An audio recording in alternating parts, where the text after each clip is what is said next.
Esto ha sido siempre un jeroglífico insoluble para los comentadores de la Biblia. ¿Cómo puede un Dios tan sabio y bueno decretar tanta miseria sobre toda la raza humana por la aparente y ligera falta de Adán? Esto es tan difícil de comprender que excusa a Roberto Ingersoll hasta cierto punto cuando dice: un Dios honrado es la obra más noble del hombre. Esta anomalía aparente surge, por supuesto, de la falta de conocimientos ocultos y de la consiguiente interpretación materialista que se hace de esa fuente de ocultismo, la Biblia. Para obtener una explicación cierta sobre el dolor y la tristeza, tomaremos primeramente las informaciones ocultistas tan solo, y entonces veremos las luces que da la Biblia. Recordaremos que 4 grandes épocas o edades han precedido a la actual época aria: la polar, la hiperbórea, la lemúrica y la atlante. En la época polar, el hombre tenía apenas un cuerpo denso, pobremente organizado. De ahí que estuviera inconsciente e inmóvil como los minerales que ahora están constituidos así. En la época hiperbórea, su cuerpo denso quedó envuelto en un cuerpo vital y el espíritu flotaba fuera. Los efectos de tal naturaleza pueden verse en los vegetales que están constituidos análogamente. En ello vemos repetición constante, formación de tallos y hojas en sucesión alternada, lo que seguiría produciéndose al infinito de no haber otra influencia. Pero como la planta no tiene cuerpo de deseo separado, el cuerpo de deseo de la tierra, el mundo del deseo, endurece al vegetal y controla su intenso crecimiento hacia arriba. Y en cierta medida, la fuerza creadora que no puede encontrar expresión haciendo crecer a una planta en particular, busca otra salida, forma la flor y se acumula por sí misma en la simiente. Y en esa forma se produce una nueva planta. En la época hiperbórea, en la que el hombre se encontraba en parecidas condiciones, su cuerpo vital lo hacía crecer hasta alcanzar un tamaño enorme. El mundo del deseo, al obrar sobre él, le hacía echar unas simientes semejantes a esporas que o bien eran apropiadas por otros egos humanos o eran empleadas por los espíritus de la naturaleza para formar los cuerpos de los animales que comenzaban a emerger del caos. La oleada de vida superior es la que inicia primero un periodo y es la última que va al caos. Las siguientes oleadas de vida, animal, vegetal y mineral, emergen más tarde y se van más pronto. De esa manera, en la época hiperbórea, cuando el hombre en su constitución era análogo a los vegetales, su cuerpo vital formaba vértebra tras vértebra y hubiera seguido así si no se le hubiera dado un cuerpo de deseos. En la época lemúrica, ese cuerpo comenzó a endurecerse la estructura y a dominar la tendencia a crecer, siendo el resultado de esto el cráneo, la flor que se encuentra al final del tallo, de la columna espinal, que comenzó entonces a formarse. Obstaculizada en sus esfuerzos para construir una forma más grande, se hizo necesario que la fuerza creadora del cuerpo vital buscara otra salida, por la cual pudiera hacer seguir creciendo a otro ser humano. Entonces el hombre se volvió hermafrodita, capaz de generar un nuevo cuerpo de sí mismo. En la planta no hay cuerpo de deseo separado, de ahí que no existe pasión, dirigiendo su órgano de generación, la flor casta e inocente hacia el sol, llena de belleza e inocencia. En el hombre, el cuerpo de deseos individual debe necesariamente producir la pasión y el deseo, salvo que esté subyugado por algún medio. Por lo tanto, el hombre figurativa y literalmente es lo inverso de la casta planta, porque él es apasionado y dirige sus órganos creadores hacia la tierra y se avergüenza de ellos. La planta absorbe el alimento por las raíces, el alimento del hombre entra en su cuerpo por la cabeza. El hombre inhala el oxígeno vivificante y exhala el tóxico dióxido de carbono. Esto lo absorbe la planta, la que extrae el veneno y devuelve el principio que ha de vitalizar al hombre.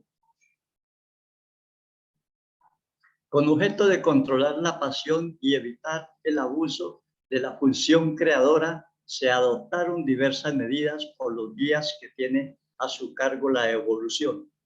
Esta criatura semi-animal del medioevo lemúrico, aunque de horrendo aspecto, era sin embargo un diamante en bruto, destinado a convertirse a su debido tiempo en el instrumento perfecto y hermoso templo del espíritu interno. Con ese fin necesitaba un mecanismo coordinador, un cerebro y un sistema nervioso capaces de estar regidos por la voluntad, que es la fuerza de que dispone el morador, el ego. Toda la fuerza creadora pudo emplearse para ser usada con ese objeto, pero como el uso continuado de una herramienta la desgasta e inutiliza, se debió inventar un medio para reemplazar los instrumentos inutilizados, cuando el espíritu los abandonaba al morir, y con ese fin se dividió la fuerza creadora de cada ser a una mitad de la misma. Se le permitió seguir fluyendo hacia arriba, como antes, para que construyera el cerebro y la nariz, mediante los cuales pudiera el espíritu gobernar su instrumento y expresarse a sí mismo por pensamientos y palabras. La otra mitad fue dirigida hacia abajo a través de los órganos de generación para la reproducción. Esta ordenación tiene un mérito más como medio de prevenir los abusos, pues hizo más difícil la generación. Antes de la separación de los sexos, cada uno podía crear sin ayuda. Después necesitaron buscar la cooperación de otra persona que poseyera la mitad de fuerza sexual aprovechable para la reproducción. El que el adolescente cambie de voz al llegar a la pubertad muestra la relación que hay entre los órganos creadores y la laringe, como que la mitad de la fuerza sexual es la que sustenta al cerebro. Quien malgasta fuerza sexual con exceso se idiotiza, en tanto que el pensador profundo, especialmente el espiritualista, siente poca o ninguna inclinación por el coito, pues se emplea la mayor parte de su fuerza sexual en el cerebro.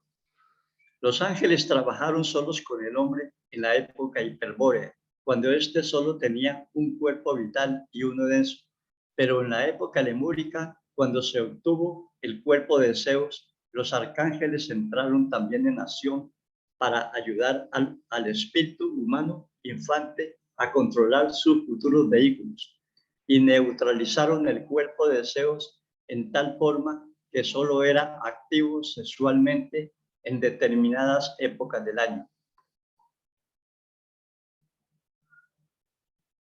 En la última parte de la época lemúrica y al principio de la Atlante, el sistema cerebroespinal habíase desarrollado ya suficientemente y se obtuvo el eslabón de la mente.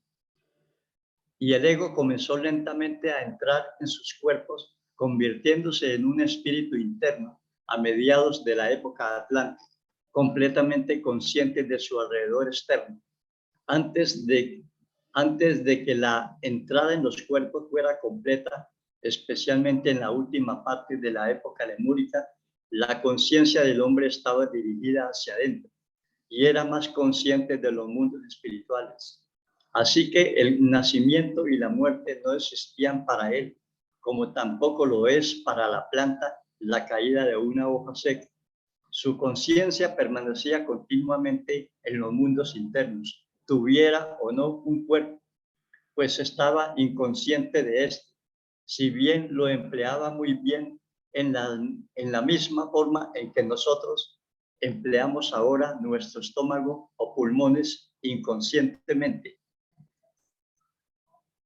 En épocas indicadas del año, los arcángeles suprimían su influencia restrictiva sobre los cuerpos de deseos, y los ángeles reunían a la humanidad en grandes templos donde se realizaba el acto generador en momentos en que las constelaciones eran propicias.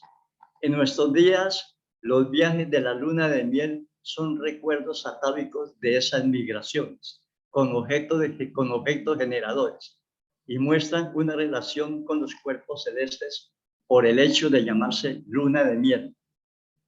Una vez realizada la propagación, el cuerpo de deseos quedaba nuevamente neutralizado y por consiguiente el parto no producía ningún dolor, como sucede actualmente con los animales que se encuentran en condiciones análogas. Este era un estado sin cuidado, pues el hombre extremadamente limitado en su conciencia era guiado por agentes externos, independientes de su voluntad. Si esas condiciones hubieran subsistido, el hombre habría seguido siendo un autómata, guiado por los dioses. Nunca hubiera podido convertirse en una inteligencia creadora consciente, que es su destino, hasta que arrojara todos los yugos y trabajara por sí mismo para salvarse. Por consiguiente, se enviaron guías provenientes de una evolución más avanzada para dirigir al hombre y despertarlo al conocimiento del mundo material externo. Y por supuesto, fueron necesarias ciertas medidas violentas durante edades enteras. A los muchachos se les enseñó a desarrollar la voluntad, que es la contraparte espiritual de su fuerza creadora positiva. Se les hacía llevar inmensas cargas y a fortalecer sus brazos por la voluntad. Se los obligaba a luchas brutales. Se quemaban y atenaceaban sus cuerpos o se los empalaba, etcétera, con objeto de despertar al ego a la conciencia del mundo externo. A las muchachas se las llevaba a inmensas selvas vírgenes de vegetación lujuriante y gigantesca que brotaba del suelo húmedo y ardiente. Se las exponía a la furia de las horrendas tempestades y a inundaciones de la Lemuria, y se les hacía contemplar las erupciones volcánicas, cosa que les producía imágenes ante su visión interna. De parecida manera observaban las luchas de los muchachos con objeto de desarrollar su imaginación. La imaginación es el polo espiritual de la fuerza negativa, que refleja las escenas del mundo externo como imágenes ensoñativas ante la visión o conciencia interna. Y de esta manera las mujeres fueron las primeras que se dieron cuenta de la existencia del mundo físico y del cuerpo denso.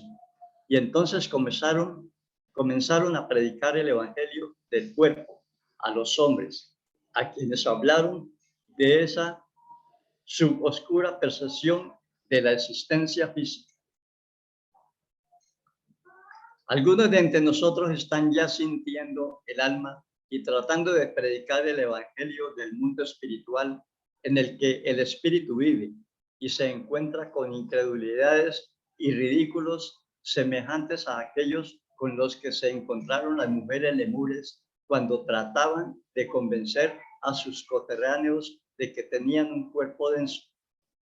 Entre las observaciones que hicieron esas videntes estaba el hecho de que a veces el hombre perdía su cuerpo. Desintegrándose lo seguían viendo como antes en el mundo espiritual, pero había dejado la existencia material y esto las confundía.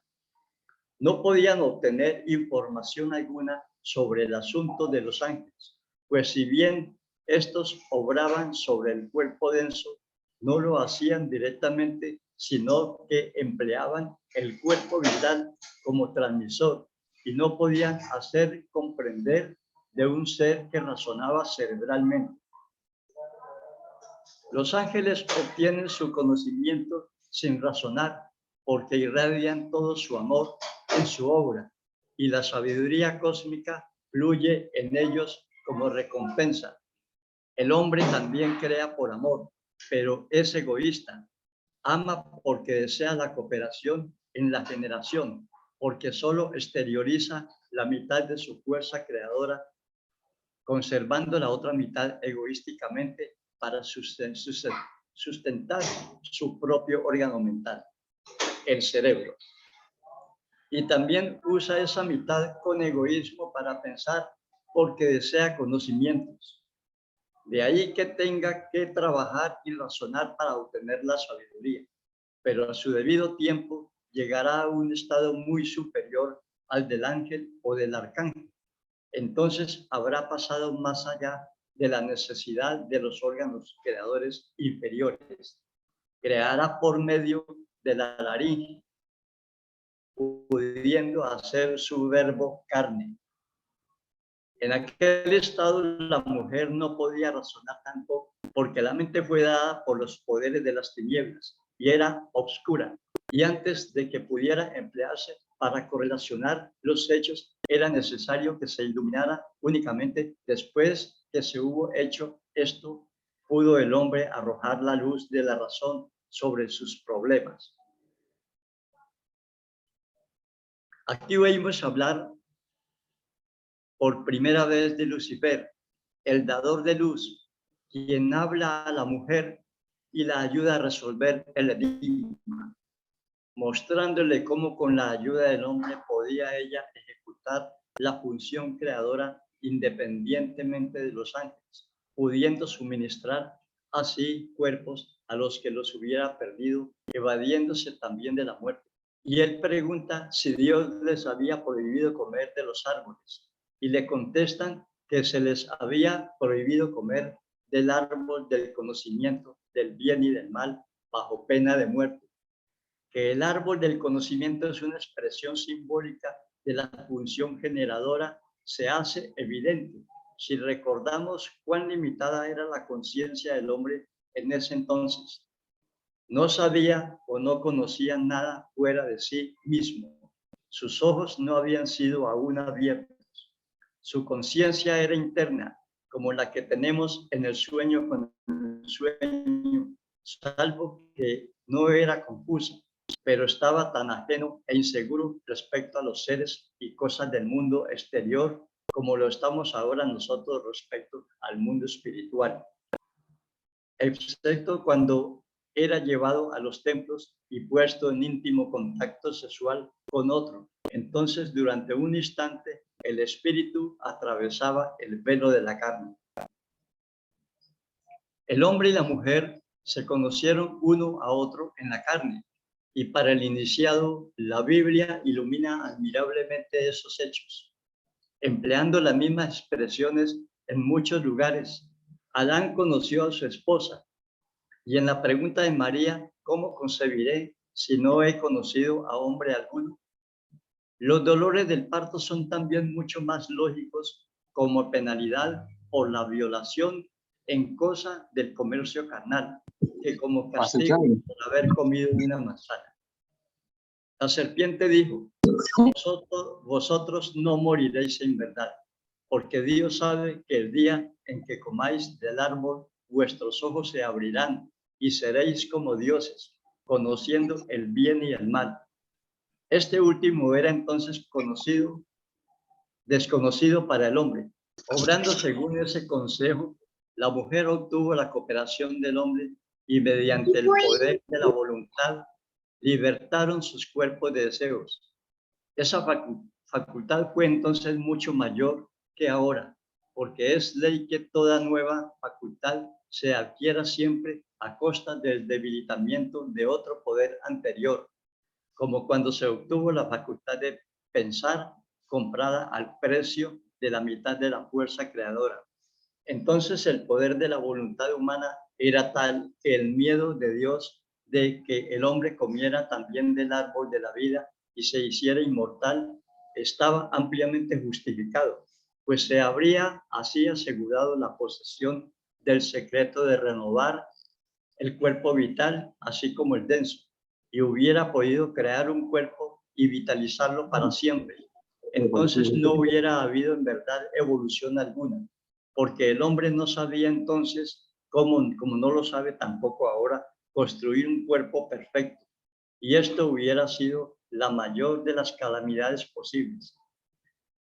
La muerte no es una desgracia, sino un amigo que viene a nosotros naturalmente, porque nos liberta de un medio ambiente que ya hemos aprovechado y de un cuerpo que nos encadena para que podamos obtener una oportunidad nueva en un cuerpo nuevo y mejor, para aprender lecciones nuevas también.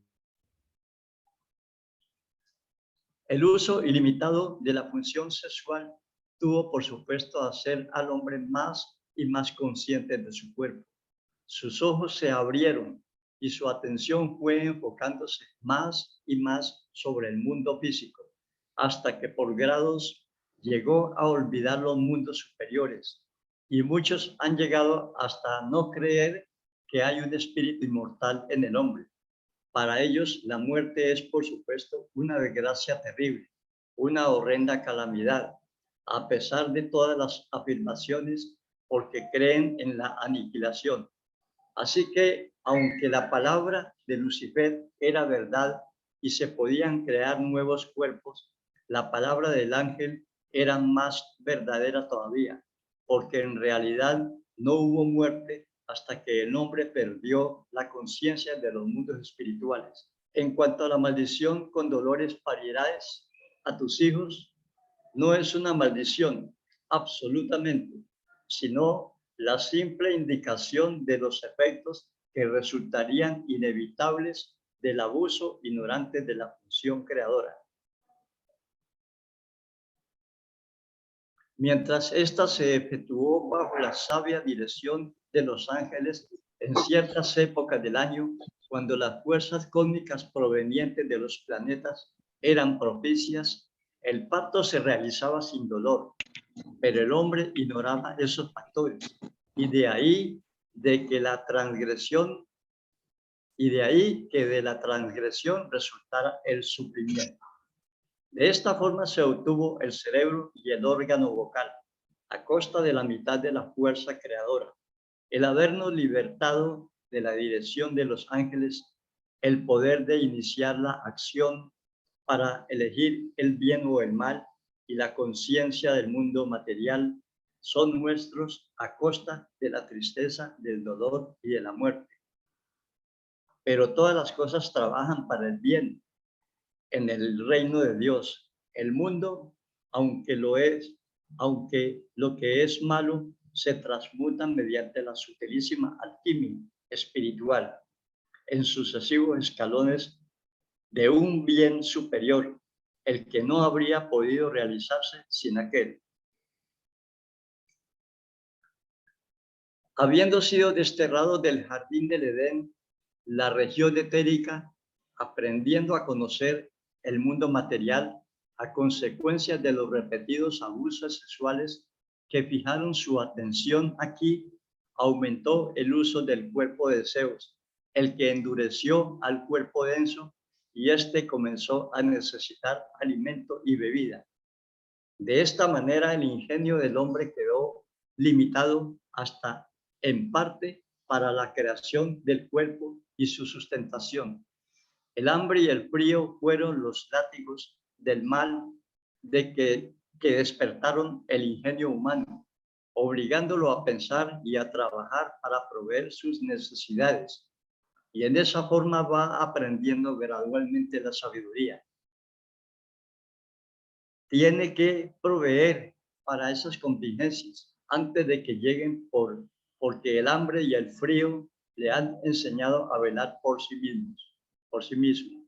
Y de esta manera la sabiduría es sufrimiento cristalizado cuando consideramos serenamente nuestras tristezas pasadas y extraemos de ellas las lecciones que contienen, se tornan para nosotros en minas de sabiduría y en indicadoras de futuras alegrías, porque de ellas aprendemos a dirigir nuestras vidas con rectitud y a dejar de pecar, porque la ignorancia es pecado y el conocimiento aplicado es la salvación, la única salvación.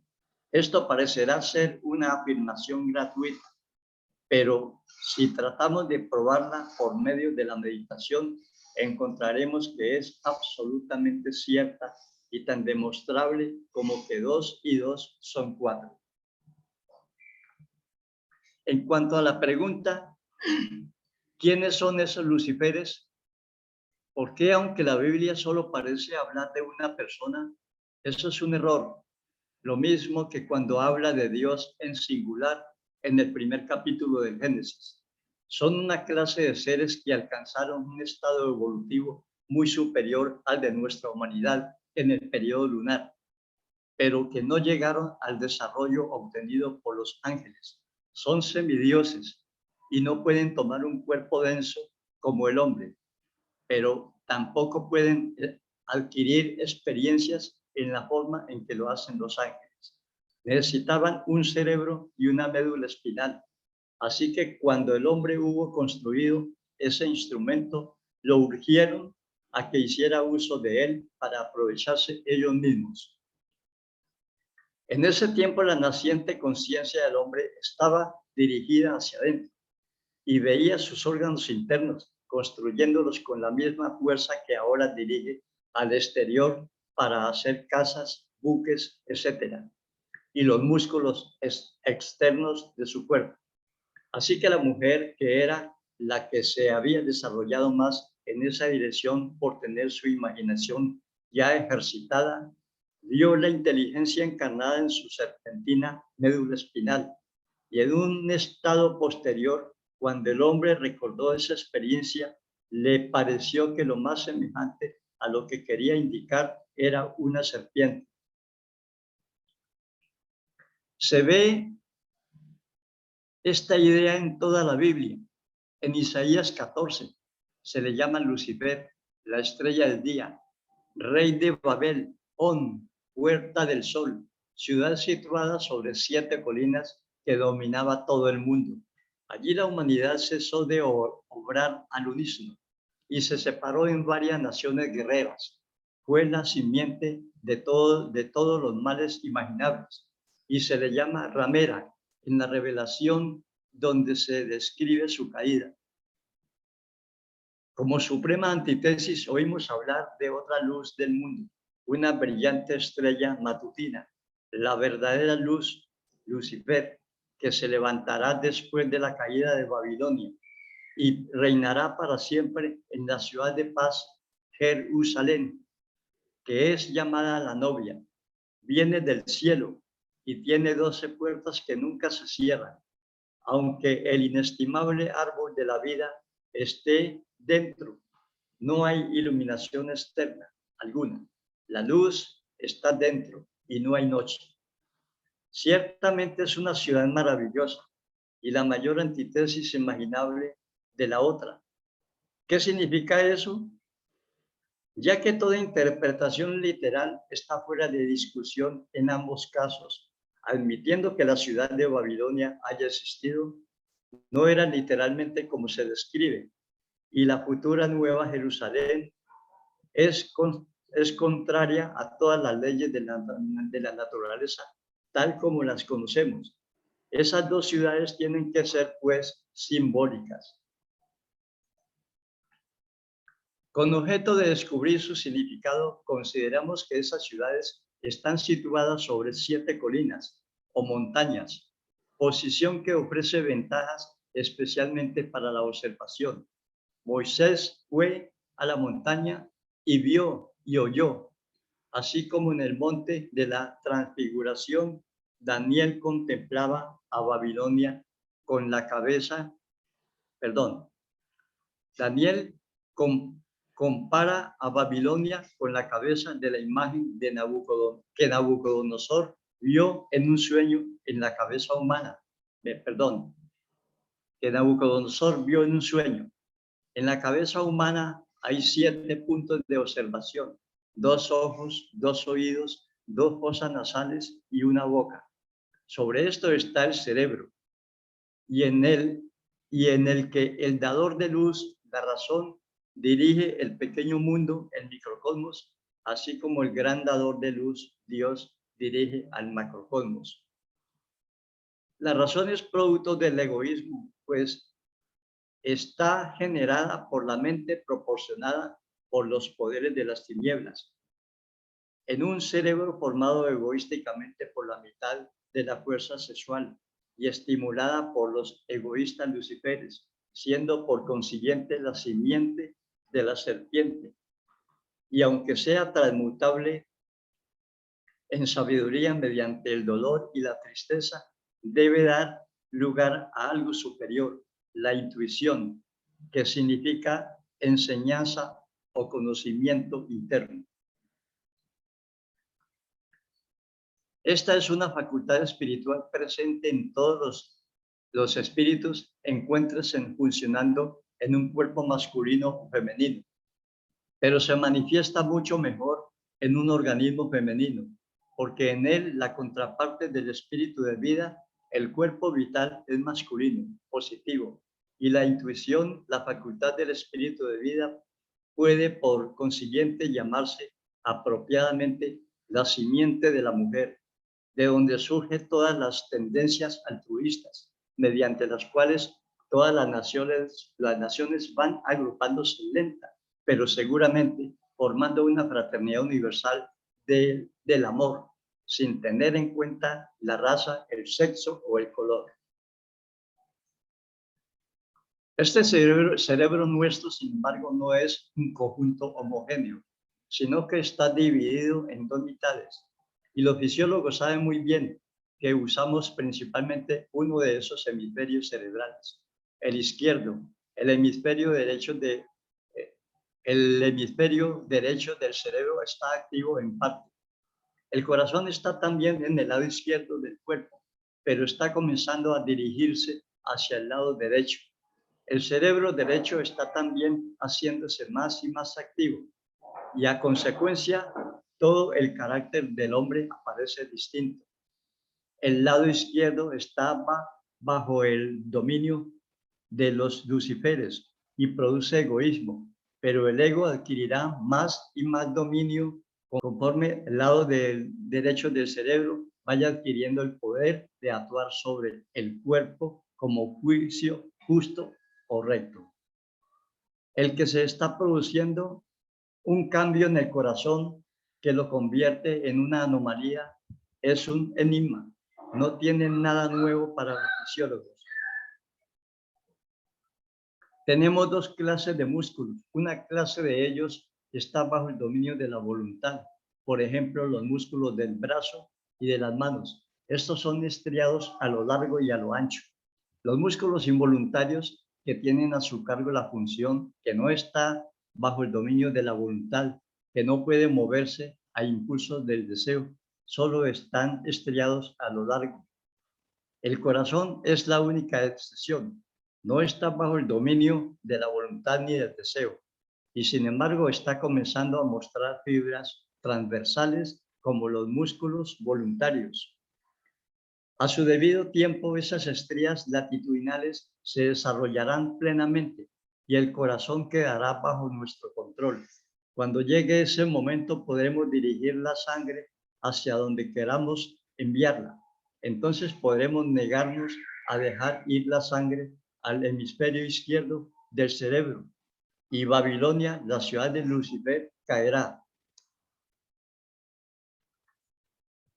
Cuando la sangre vaya fluyendo al cerebro derecho, iremos edificando la nueva Jerusalén y ya nos estamos preparando para ese momento al construir las estrías latitudinales del corazón mediante ideas altruistas, o como en el caso de los discípulos enviados, enviando las corrientes sexuales a través del sendero derecho del corazón. Recordaremos que los querubines fueron los que despertaron el espíritu de vida, el asiento o fuente del amor divino, cuya sombra es el cuerpo vital, el medio de la propagación. Y cuando el hombre quedó desterrado de la región etérica, el jardín del Edén, con sus 4 corrientes etéricas, debido al mal uso de la fuerza sexual, se presentaron los querubines ante él con una espada de fuego. El debido uso de la fuerza sexual construye un órgano que dará al hombre la clave de los mundos internos y le ayudará a crear por medio del pensamiento. Entonces cesarán el dolor y la tristeza y habremos entrado en el sendero que conduce a la ciudad de la paz, Jerusalén. Lemuria pereció por el fuego y terribles cataclismos volcánicos, surgiendo en su lugar la Atlántida. En su momento, esta quedó sepultada bajo las aguas, dando lugar a Ariana, la tierra que vemos en nuestra actual época aria, pero que pronto pasará.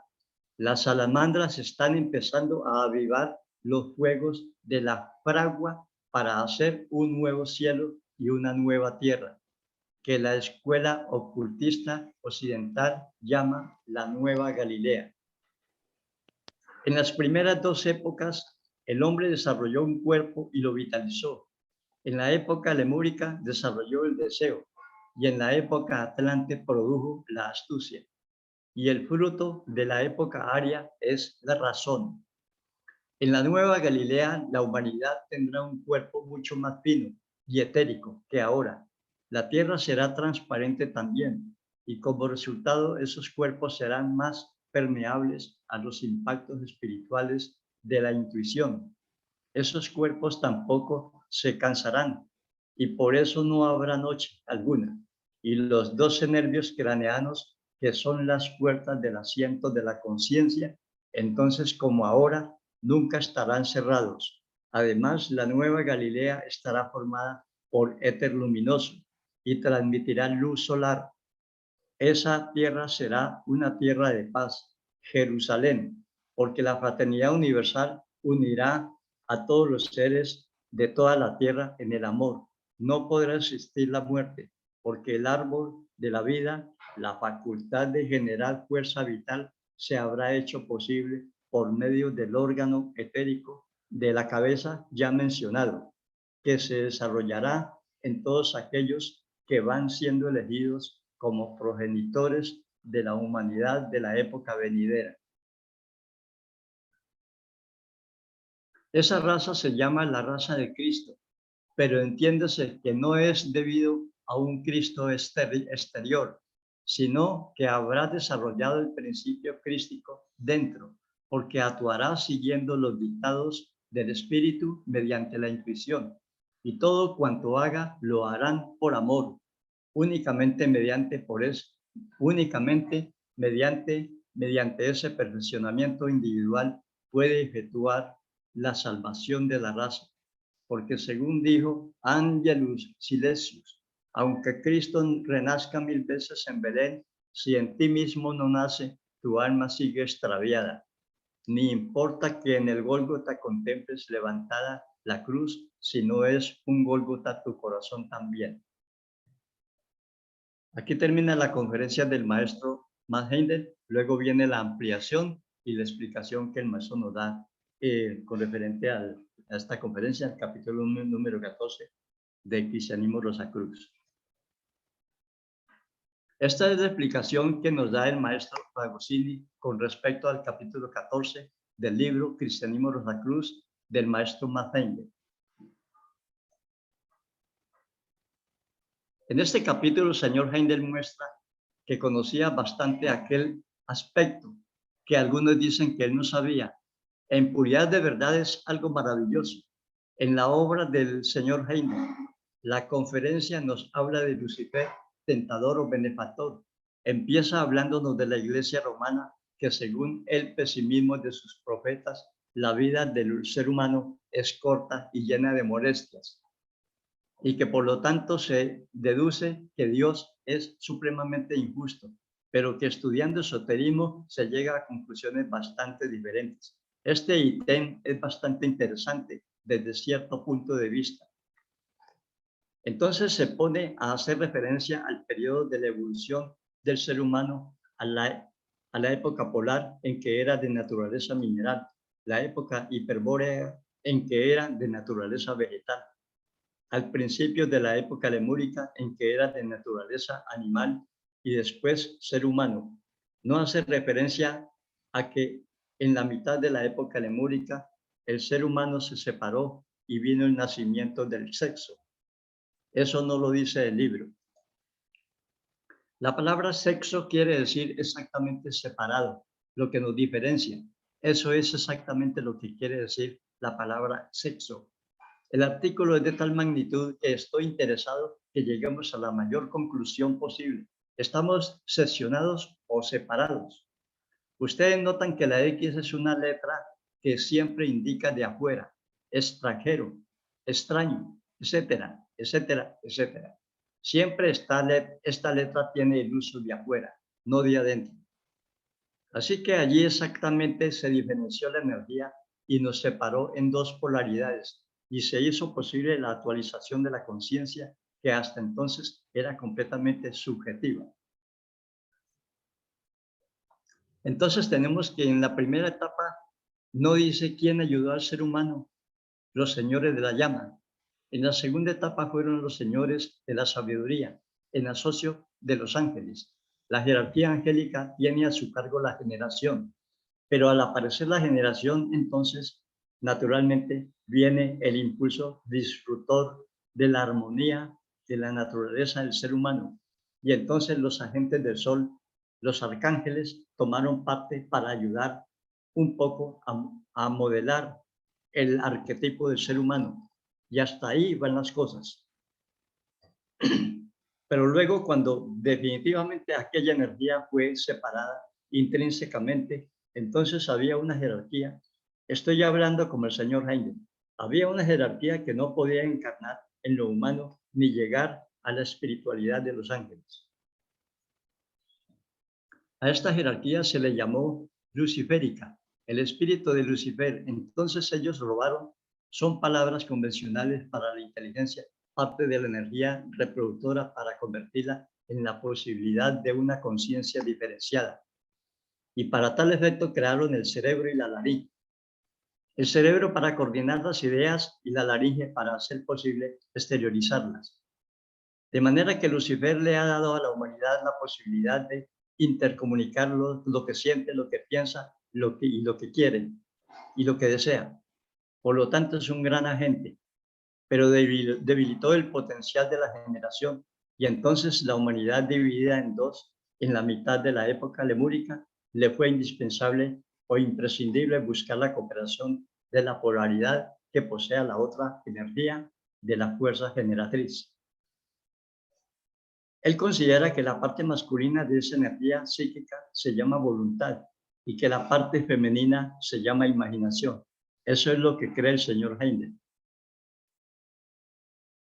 Yo creo que no es tanto por ahí, pero vamos primero a establecer las normas jerárquicas de acuerdo con la conferencia del señor Heine. La voluntad es la del hombre y la imaginación es la de la mujer, pero creo que hay bastante diferencia en el mundo.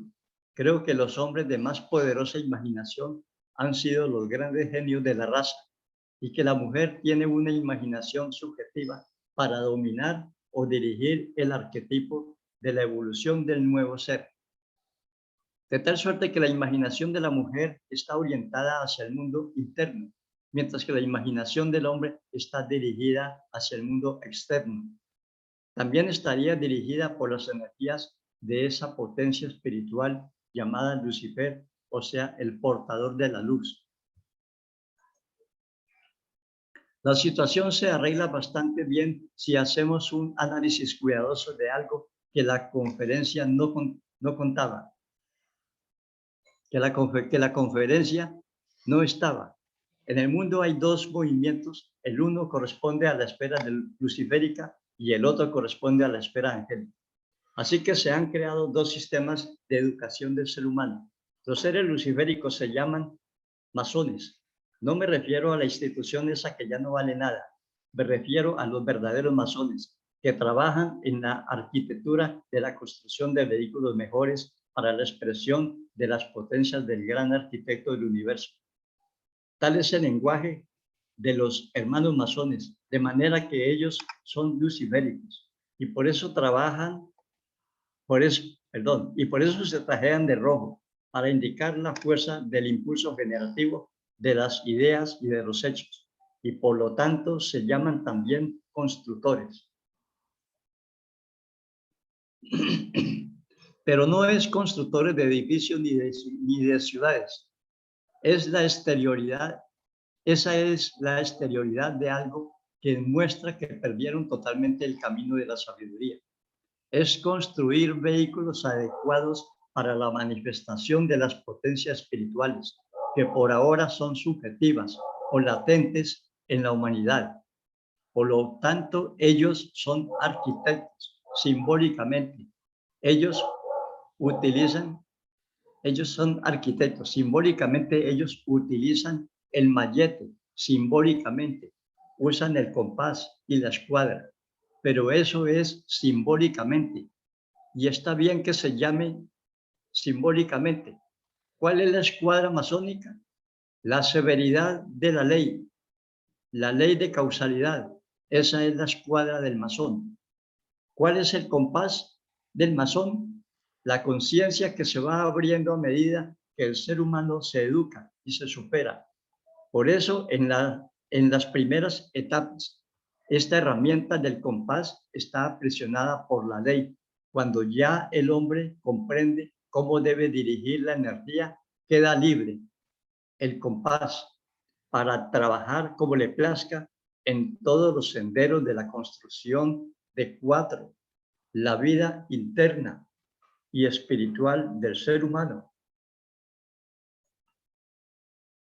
De tal suerte que la orden luciférica es la orden masónica, esotéricamente hablando, y la orden angélica es la Iglesia Católica.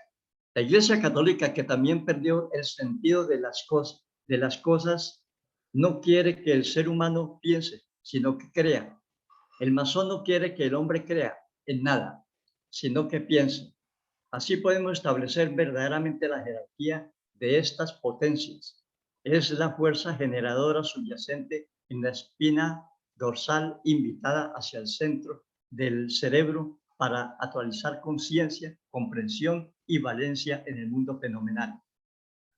Y el otro es la sensibilidad, que le permite la formación del hogar, la alimentación de los niños, la educación, el afecto y todas aquellas cosas relacionadas con las potencias activas de la esfera angélica.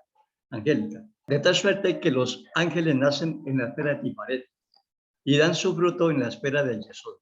Esto sí es claro para ustedes.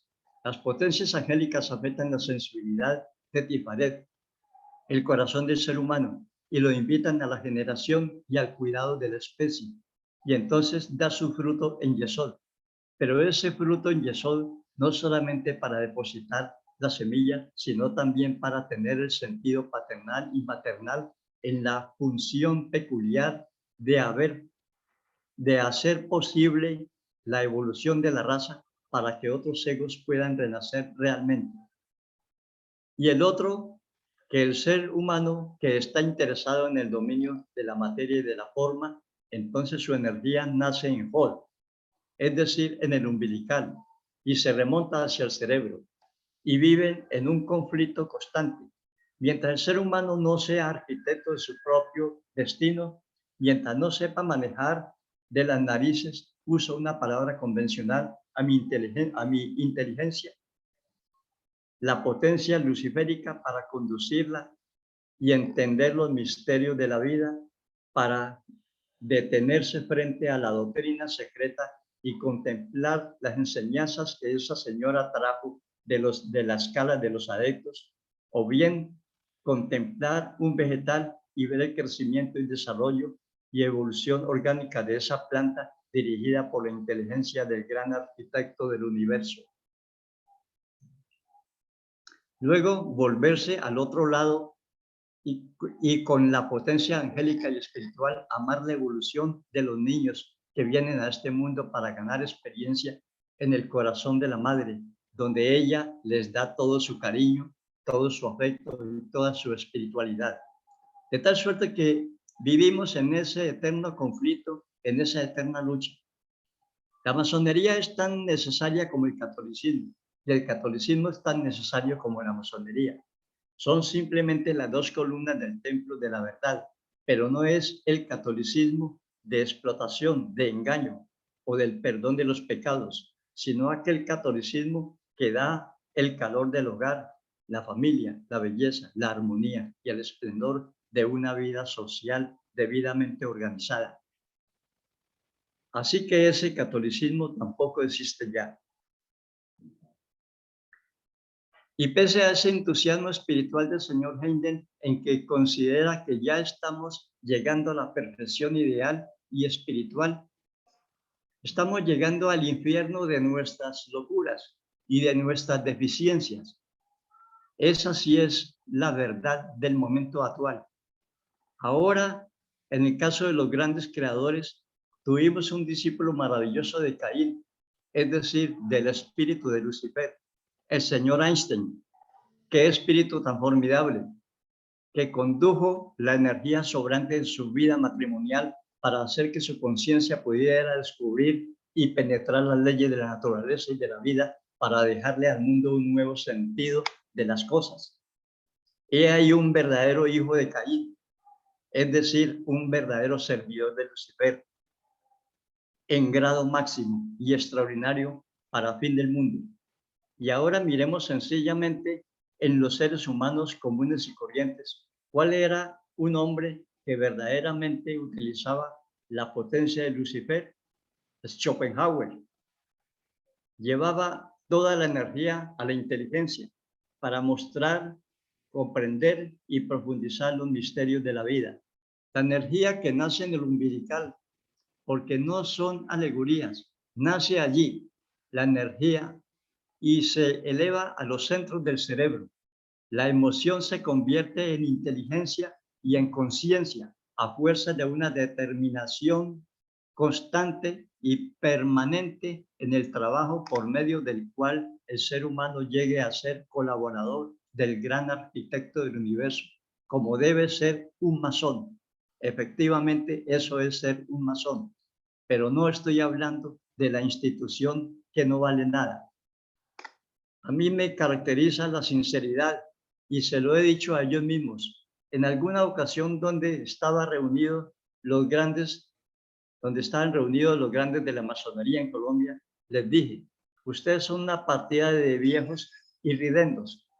Tienen una sabiduría formidable que no saben comprender, ni escudriñar, ni utilizar, ni llevar por los canales adecuados para el desarrollo del ser humano.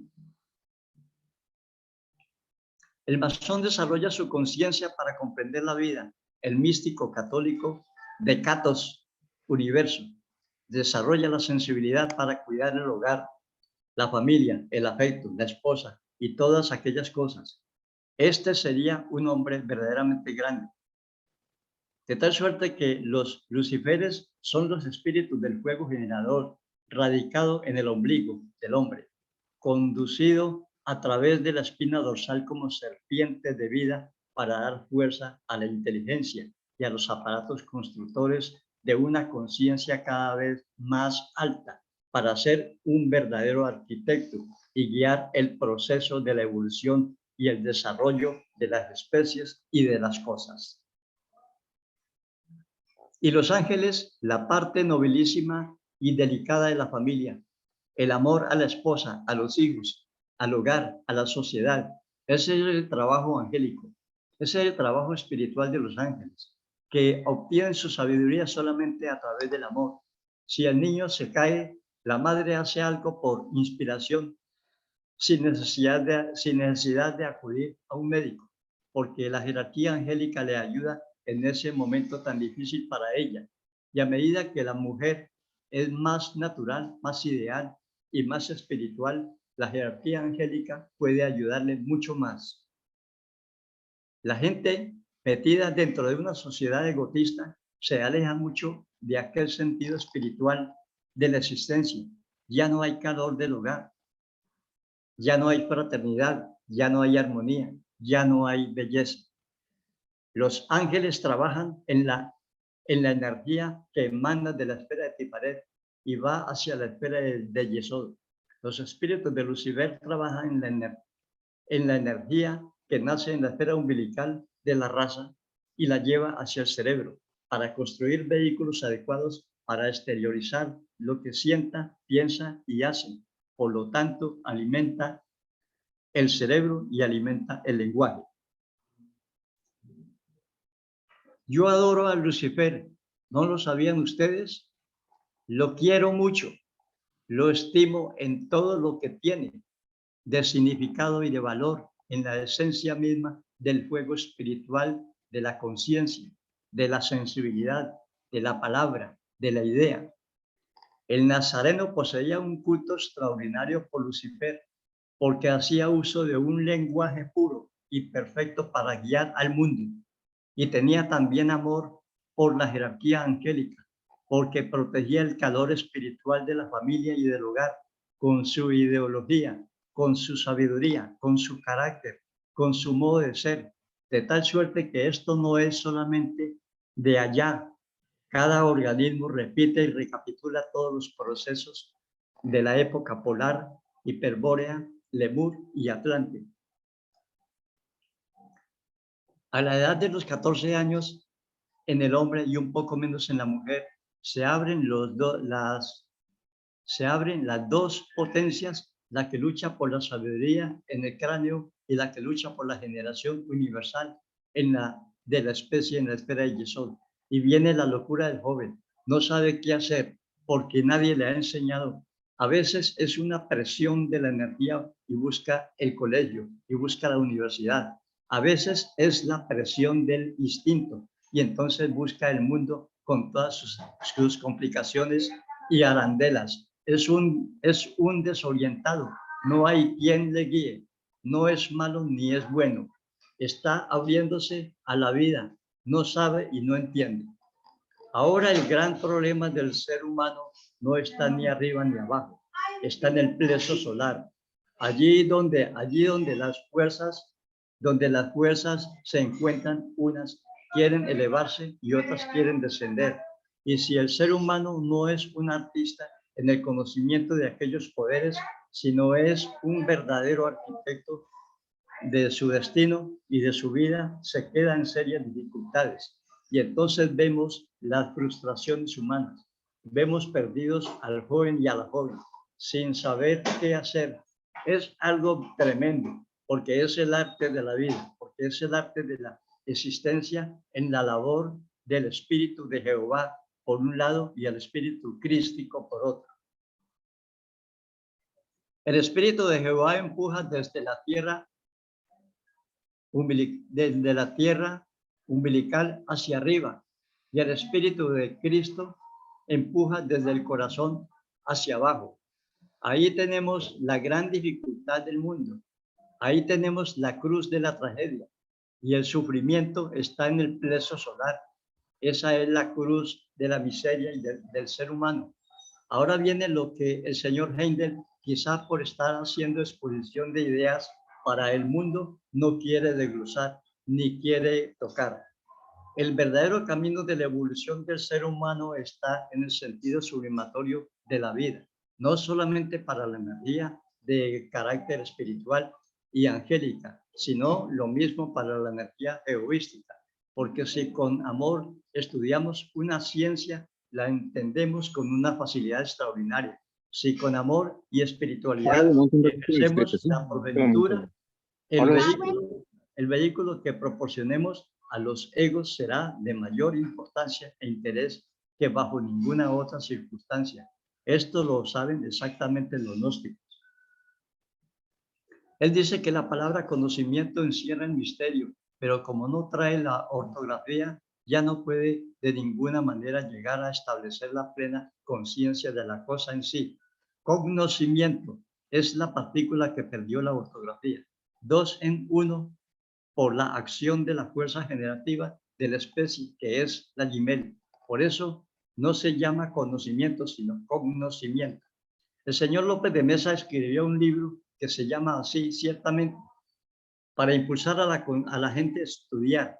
Es una verdadera lástima que se desconozca el valor esencial de cada una de las letras. La G es la letra del misterio, es la letra inicial de la Génesis, es la inicial de generación, es la inicial transversal y vuelta de degeneración y de regeneración.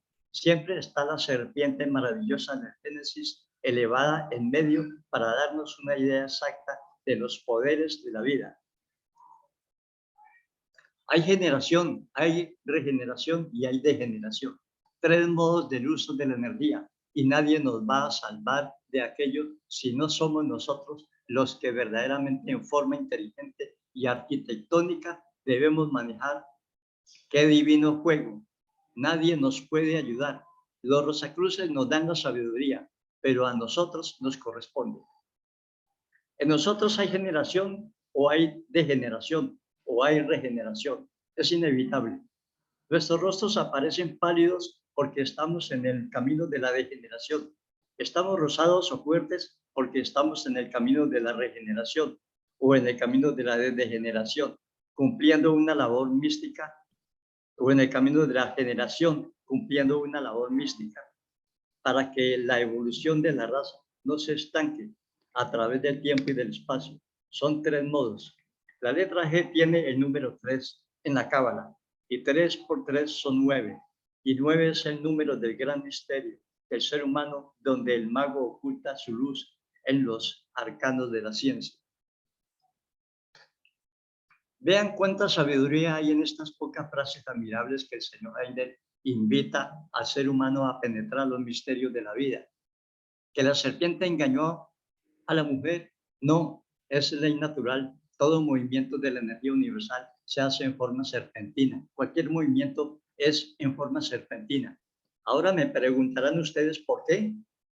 Porque la energía del logos fluctúa hacia un polo u otro polo de la energía universal, hacia el aspecto masculino o femenino de la seidad. Por eso es siempre en forma serpentina.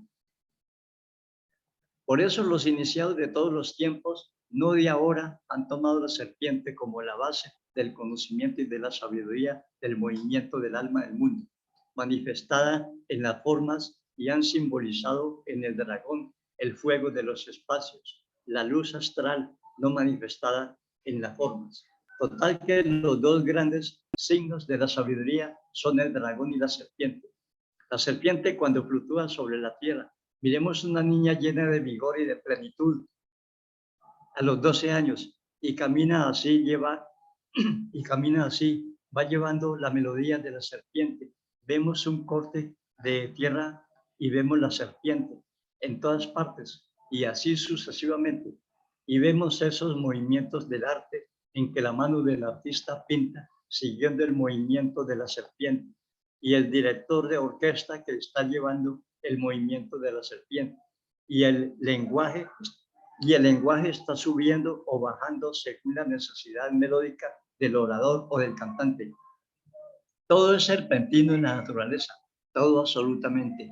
Tomamos el alimento en nuestra boca y al ingerirlo empieza a chocar contra un muro u otro muro del aparato digestivo hasta que hace eclosión, lanzando sus residuos inútiles al espacio para que sirvan de nutrición a otros seres, porque la naturaleza se alimenta de sus propias escorias y recogiendo igualmente el movimiento oscilante a través de la sangre y va a través de las redes nerviosas, la energía que ha sido utilizada.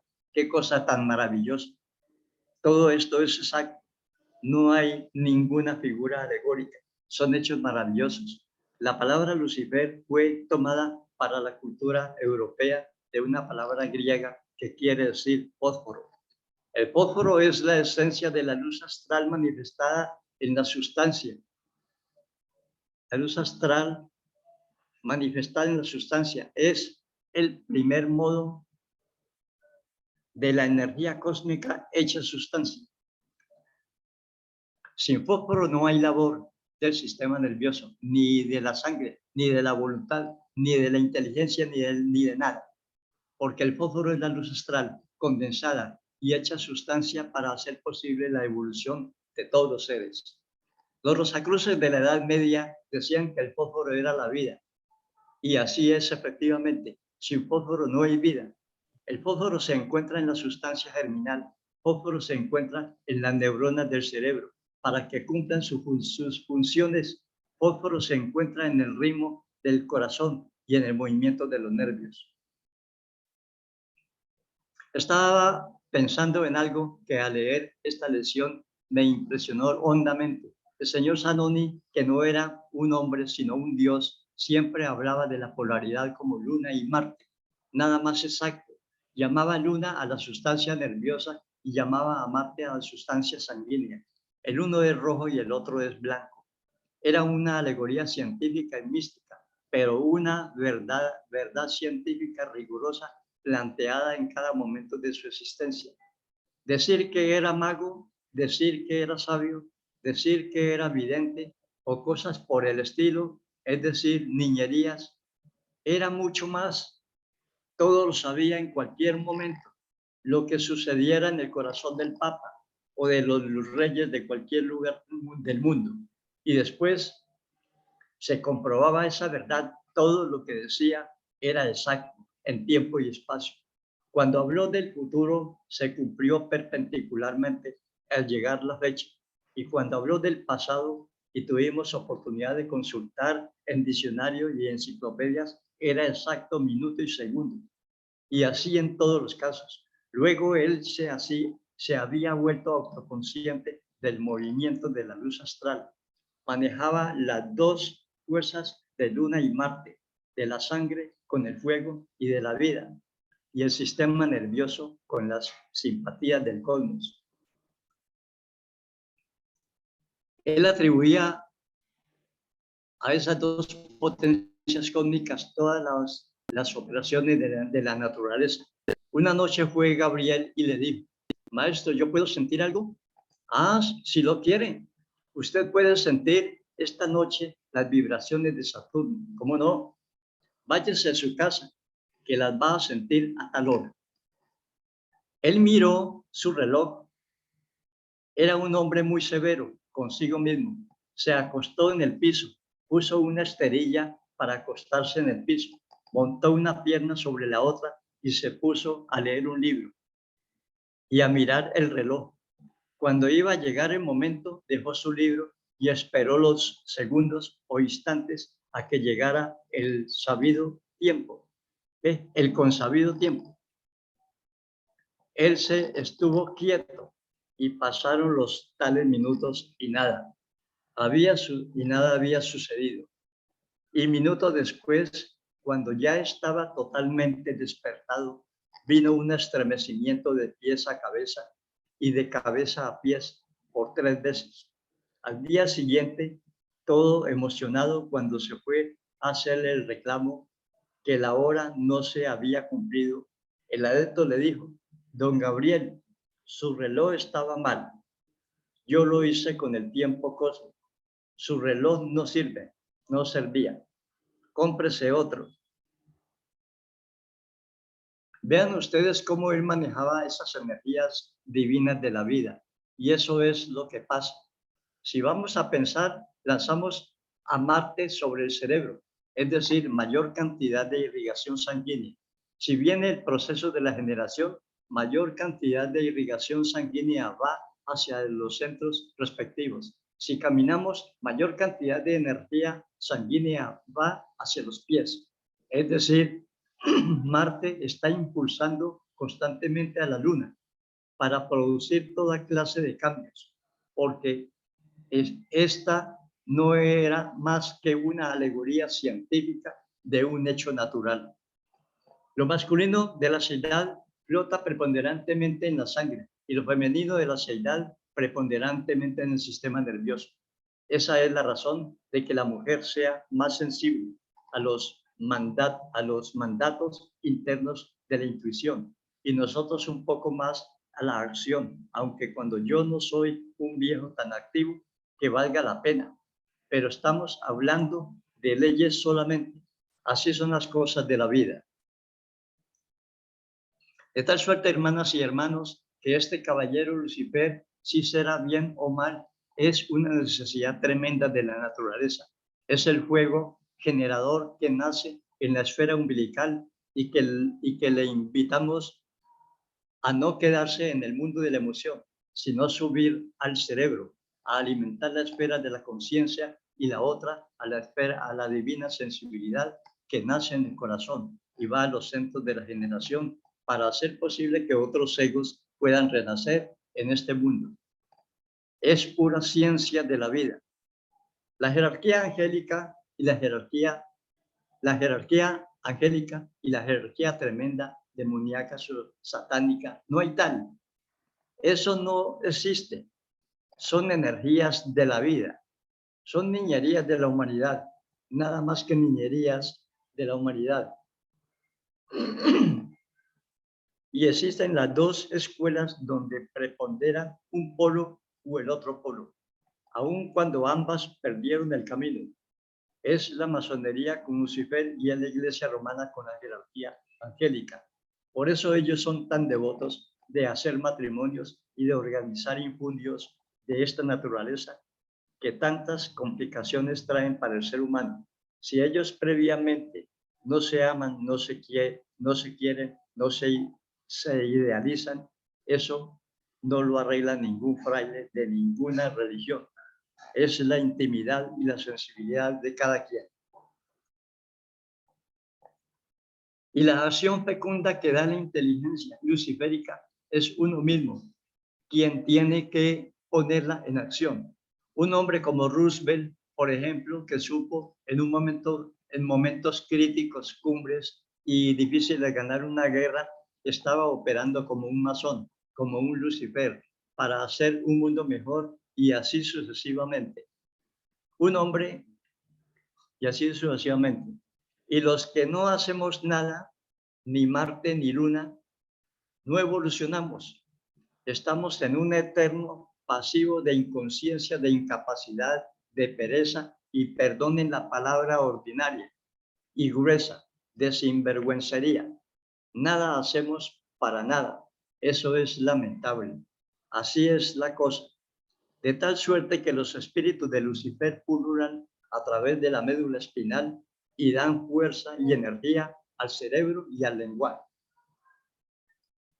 Los espíritus de la jerarquía angélica fluctúan a través de la espina dorsal y alimentan la esfera del Yesod para los fines de la generación, o todavía más extraordinaria para los fines de la sublimación del fuego generador de la vida. Son los rosacruces gnósticos los que dan la llave de este saber. Hay que hacer nuestros trabajos. Hay que hacer nuestros trabajos de conciencia con la sensibilidad exquisita y hay que hacer nuestro trabajo de generación o de utilización sublimatoria de esta energía con la mayor mística posible. Solamente así podemos adelantar en tiempo y espacio. Solamente así podemos servir un día a nuestros hermanos menores en la escala de la evolución y darles la mano para ayudarles a levantar de esa postración y de esa dificultad. Las religiones tal como se entienden no sirven para nada.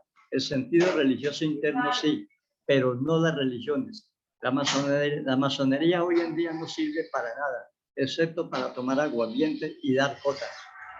La masonería es la ciencia de la vida espiritual que le permite al ser humano desarrollar alta conciencia y convertirse en un guía de la humanidad. Por eso hay 3 grados. En el primer grado el masón se ocupa de un trabajo, en el segundo de otro trabajo y en el tercero de otro. Y cuando llega a esas 3 etapas es un verdadero hombre que puede servir a la humanidad. Los primeros 7 años los dedica a estudiar el reino mineral y vegetal. Los segundos años, la correlación entre el reino vegetal y el reino animal.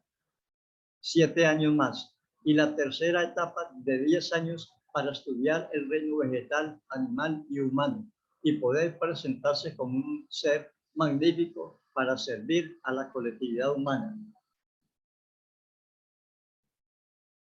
Invoco para el futuro de la humanidad que grandes sabios vengan a ayudar a los seres humanos que tanto sufren de pena y de dolor por la inconsciencia y la incomprensión de las leyes de la vida, por no saber que el Logos le ha dado la divina energía procreadora y que de ella depende enteramente su porvenir y el porvenir de la humanidad, para que aprenda a usar angelicalmente aquella divina energía de la generación, o también con el punto de vista de llevarla hacia la conciencia y la comprensión de la fuerza de los espíritus luciféricos para que puedan ser grandes guías de la humanidad.